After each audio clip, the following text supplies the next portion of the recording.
안녕하세요. 반갑습니다. 주정글 유정렬입니다. 오늘 5월 4일이고요. 7시 40분을 지나가고 있습니다. 에코프로 BM이고요. 구독번호 247540입니다. 시청하시기 전에 구독과 좋아요 부탁드릴 수 있도록 할게요. 자, 에코프로 BM이 유상증자랑 무상증자가 예정이 되어 있죠. 근데 주가가 계속 올라가고 있습니다.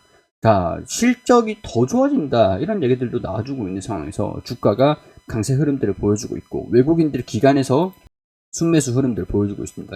역시 2차전지인가봐요. 역시 2차전지 관련 종목들 중에서 이전에 포스코케미칼이 유상증자를 한 적이 있습니다. 목표가가 계속 올라가면서 유상증자를 하면서도 계속 주가가 올라간 적이 있는데, 이후에는 뭐 조정을 좀 받은 적이 있습니다만, 일단 이 당시에 유상증자를 하면서 주가가 계속 올라갔었던 이례적인 움직임들을 보여준 적이 있어요. 2차전지 사업성이 워낙 좋다 보니까 이렇게 기대감들이 반영이 되면서 좀 더 저렴하게 매수를 하려고 하는 그런 수요들이, 유상증자에 참여를 하기 위한 수요들이 많이 발생이 됐었거든요. 자, 근데 포스코케미칼은 이런 움직임들을 보여줬어요. 2차 전지 관련 종목이다라는 섹터에 있다, 산업 내에 있다라고 하는 것들은 소재 기업이죠. 소재. 2차 전지 소재다라고 하는 것들은 똑같지만, 실적에 대한 부분들, 장기적인 전망들, 그런 것들도 계속 좋아질 거다라고 하는 것들도 똑같죠. 근데 다른 점이 한 가지가 있어요. 얘는 유상증자만 했어요. 유상증자 비중도 그렇게 크진 않았고, 주가 희석하는 거를 실적이 증가된다라는 것들로 만회를 시켜주기도 했습니다. 상쇄를 시키기도 했었어요.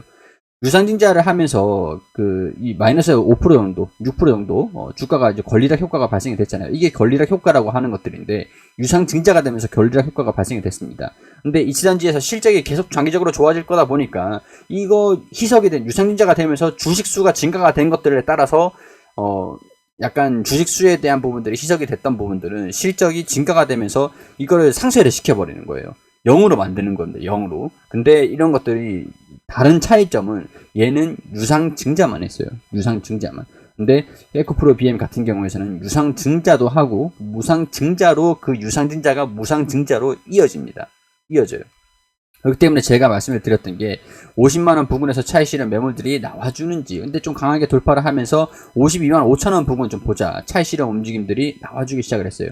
근데 이제 여기에서 이걸 뚫느냐 못 뚫느냐, 아직까지 지분을 가지고 있다, 비중을 가지고 있다, 유상증자 기간들이 좀 남아있으니까 굳이 내가 현금 확보를 할 필요는 모르겠고, 주가가 좀 올라가고 있으니까 계속 지켜보고 있다 라고 하시는 분들이 대부분이실 거예요.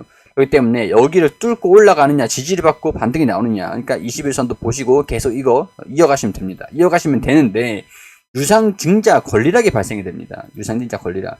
이 전에 보자고요. 권리락이 발생이 되는 날, 권리락이 발생이 되고 다음날 또 올라가는 모습들 포스코케미칼은 보여주긴 했어요. 근데 얘는 유상증자만 했고 이례적인 움직이기는 해요. 보통 이제 10종목 중에서 한 종목 같은 경우에서는 이런 움직임들을 보여주기도 합니다. 이런 움직임들을 보여주긴 하는데, 에코프로 BM이 같은 2차전지기 때문에 실적이 좋아진다라는 전망들 때문에 이거 포스코케미칼처럼 같이 보여줄 것이냐. 물론 유상증자 권리락 때 이때까지는 이런 모습들을 뭐 보여줄 수는 있다라고 봐요. 근데 무상증자까지 이어지니까 차익 실현 매물들이 중간에 도중에 나오지 말라는 법은 없을 것 같다라는 생각이 들어요. 자, 보통 이제 SK케미칼을 한번 볼게요. 얘가 무상증자도 하고, 뭐, 배당도 하고, 무상증자도 했어요. 권리락 때 무상증자가 발생이 되잖아요. 그러면은, 유상증자는 발행되는 주식수가 그렇게 많지 않은 경우에서는 저렇게 포스코케미칼처럼 올라갈 수 있는데, 무상증자 같은 경우는 권리락이 발생이 되면 쭉 떨어집니다. 왜냐하면 무상증자로 주식수가 늘어나니까 주식수를 조절을 하는 거예요. 내가 100주를 갖고 있는데 곱하기 3이 됩니다. 300주가 돼요. 그러면 200주, 100주를 매도를 하고 무상증자를 받는 것만 그냥 가지고 있어도 상관없거든요. 그렇기 때문에 무상증자가 발생이 된다라고 하면 주식수가 이렇게 조정을 받는다. 그러면 이때 반등이 나오기 전에 돌파를 할 때 뭐 한번 대응을 하고, 또 이제 차익 실현 매물도 하고, 또 이런 식으로 조정을 좀 받을 때 차익 실현 매물들을 확인하면서 대응을 잡고 평균 단가를 계속 낮춰가고, 이렇게 하는데 또 자금을 사용하면 되기 때문에 현금 확보를 무상증자를 한다라고 하면 현금 확보를 가지고 무상증자 이후에 대응을, 평균 단가를 낮추는 게, 그게 가장 중요한 방법이 된다. SK케미칼은 물론 이치전지는 아닙니다. 자, 그리고 진원생명과학 제가 이제 브리핑을 드리고 있었는데, 얘는 유상증자 둘 다 했습니다. 권리락이 발생이 되면서 얘는 좀 이제 포스코케미칼이랑 에코프로 BM이랑 상황은 일단 틀리죠.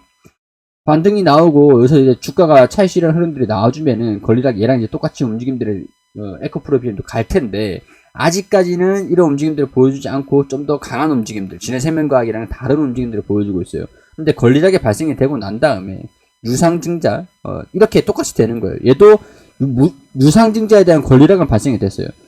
그리고 무상증자에 대한 권리락이 발생이 됐습니다. 무상증자에 대한 권리락. 그리고 유상증자가 상장이 되고 무상증자가 상장이 됐습니다. 유상증자 내가 이때부터 이제 유상증자를 청약을 했어요. 그럼 청약을 한 게 무상증자로 바로 이어집니다. 차익 실현 매물들이 이렇게 나와줬죠. 에코프로 BM도 무상증자는 피하기가 힘들 것이다. 물론 이런 흐름들이 나와줄 수는 있어요. 이거 가정을 하면은 무상증자를 받기 위해서 유상증자는 일단 그렇고 유상증자를 일단 넘기고 무상증자를 받기 위해서 주가가 이 기간 동안 권리락 발생이 되기 전에 무상증자를 받기 위한 매수세가 들어와주면서 주가가 단기적으로 올라가는 모습들을 보여줄 가능성들을 배제를 할 수는 없습니다. 에코프로 BM들 같은 경우도. 자, 그럼 이렇게 볼 수가 있겠죠. 자, 지금 이제 주가가 올라가고 있다. 기대감들이 반영되면서 얘가 권리락도 발생이 되고 권리락이 발생이 되면서 숨고르기 흐름도 보여주다가 올라가는 무상증자 권리락 무상증자 권리락 발생되고 그 뒤에 쭉 떨어지는 겁니다. 무상증자. 그리고 이제 이때 유상증자가 상장이 되고 무상증자도 상장이 되겠죠. 이런 식으로. 자, 이런 식으로 움직임들도 기대를 예상을 해볼 수 있을 것 같습니다. 이게 여기라고 치고 지금 이제 주종을 이 범위들을 갖고 당겨오면 이렇게 해볼게요. 이거를 이렇게 좀 당겨와서 설명을 해드리면 자, 여기에서 권리락 기간 때까지 권리락까지 올라가는 모습들 뭐 그래봐야 이번 주 목요일인데 금요일인데 권리락까지 주가가 좀 올라가다가 소폭 조정을 좀 받다가 20에서 올라오면서 또 지지를 받고 무상증자에 대한 기대감들 무상증자 권리락까지 좀 살짝 기대감들을 가지고 올라가는 가능성들도 배제를 할 수는 없을 것 같은데 이거 최선의 시나리오예요. 최선의 시나리오. 여기에서 무상증자 권리락이 발생이 됐다라고 하면 그 뒤에 21선 이탈되면서 조정을 받을 가능성들 배제를 할 수는 없을 것 같아요.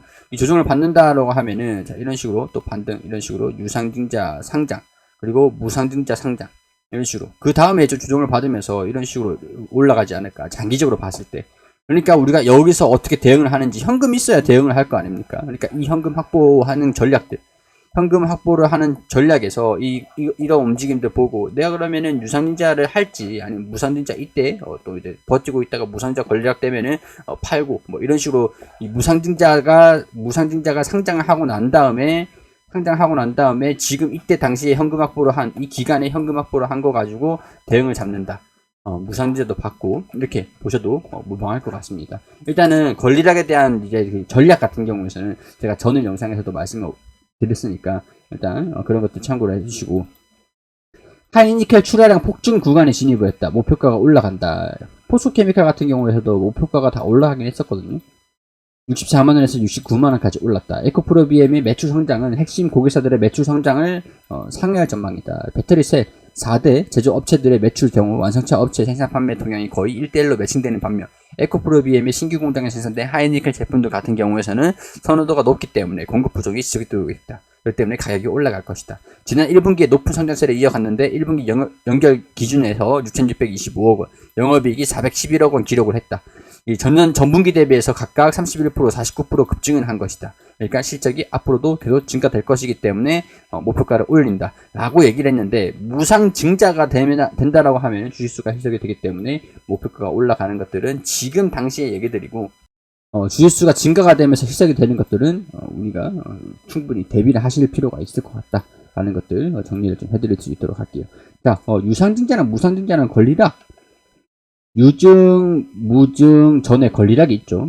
이 기준일이 있어요. 기준일이 둘 다 이제 기준일이 있는데 기준일이 뭐 8일, 6일이다. 기준일이 무상증자는 10일이죠. 10일. 10일. 그러면은 자, 이 전날이 권리락입니다. 권리락이래 이제 뭐 해봐야 뭐 마이너스 3% 정도, 뭐 2% 정도 이 정도 될 것 같다는 생각이 들어요. 일단 주식수가 0.05주 정도 되니까 마이너스 마이너스 한 4%, 5% 뭐 이렇게 될 것 같은데 일단은 그 권리락 효과 아까 말씀드린 권리락 효과. 근데 권리락 1에 우리 장 시작할 때 내가 몇 주를 가지고 있느냐, 몇 주를 가지고 시작을 하느냐, 장을 시작을 하느냐. 그리고 장 시작되고 이제 이거는 가지고 있었던 거는 다 매도를 해도 상관없습니다. 일단 자, 권리락 전날 내가 6일이죠. 7, 8 토요일이니까 6일.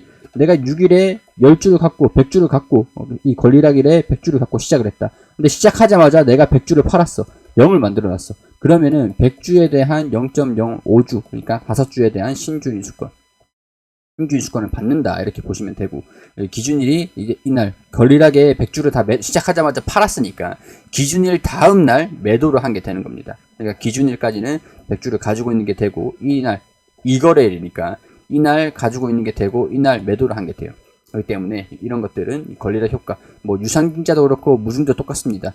유상증자를 한다라고 하면은 무상증자까지 이어진다라고 보시면 되고, 이 신주인수권 청약을 한 거, 유증 청약을 한 게 무증까지 이어진다라고 보시면 되고, 유증은 안 하고 무상증자, 이 권리락 전날 매수를 해가지고 권리락을 맞으면 일단은 무상증자 곱하기 3, 내가 이날 권리락 전날 내가 이제 100주를 다시 매수를 했다. 그럼 이게 무상증자 상장이 될 때 300주가 됩니다. 그러니까 이때 이제 또 권리락에 또 이 100주를 가지고 있다가 또 이제 권리락에 팔아버리는 거예요. 전날에 매수를 했다가 당일에 권리락 당일에 팔아버리는 거예요.